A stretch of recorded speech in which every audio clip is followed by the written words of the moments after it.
Today I'm going to teach you about congruent figures. This is lesson 2.1.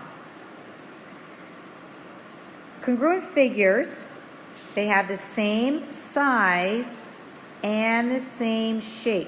So make sure you take that note down. Same size, same shape. Here we have two triangles.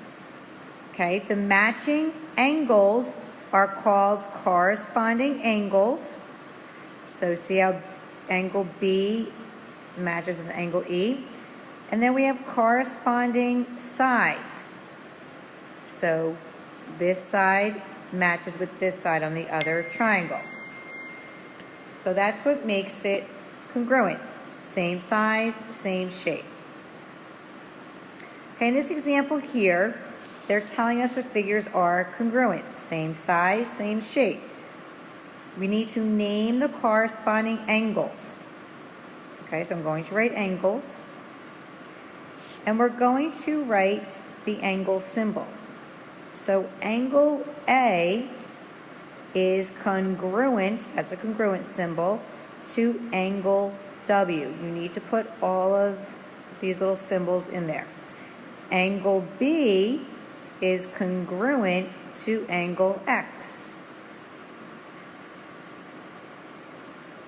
Angle C is congruent to angle Y. And angle D is congruent to angle Z. So I focused on all of these angles. Okay? Now we are going to focus on the sides. The sides are all line segments. So there's a line segment and it matches up with that line segment. So you'd say line segment AB is congruent to line segment WX. And I'm going to worry about the side. So line segment BC is congruent to line segment XY.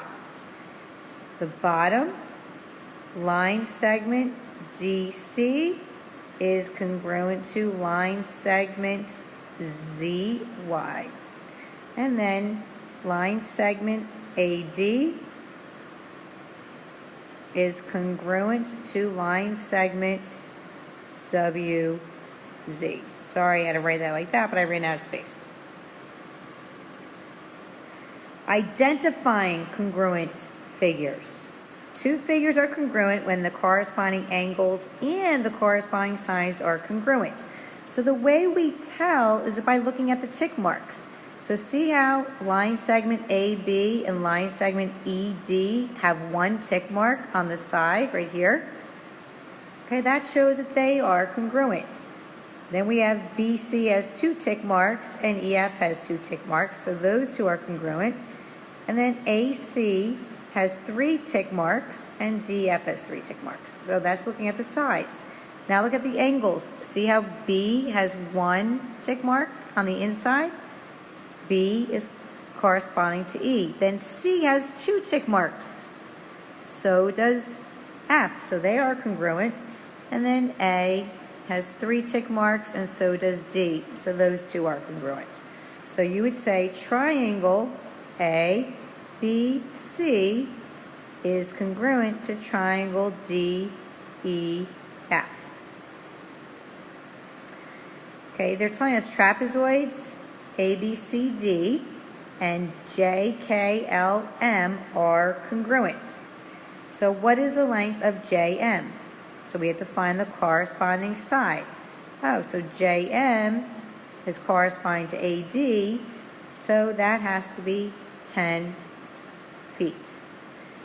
What is the perimeter of JKLM? Well, even though we don't have numbers on this figure here, we know it's congruent to the other figure.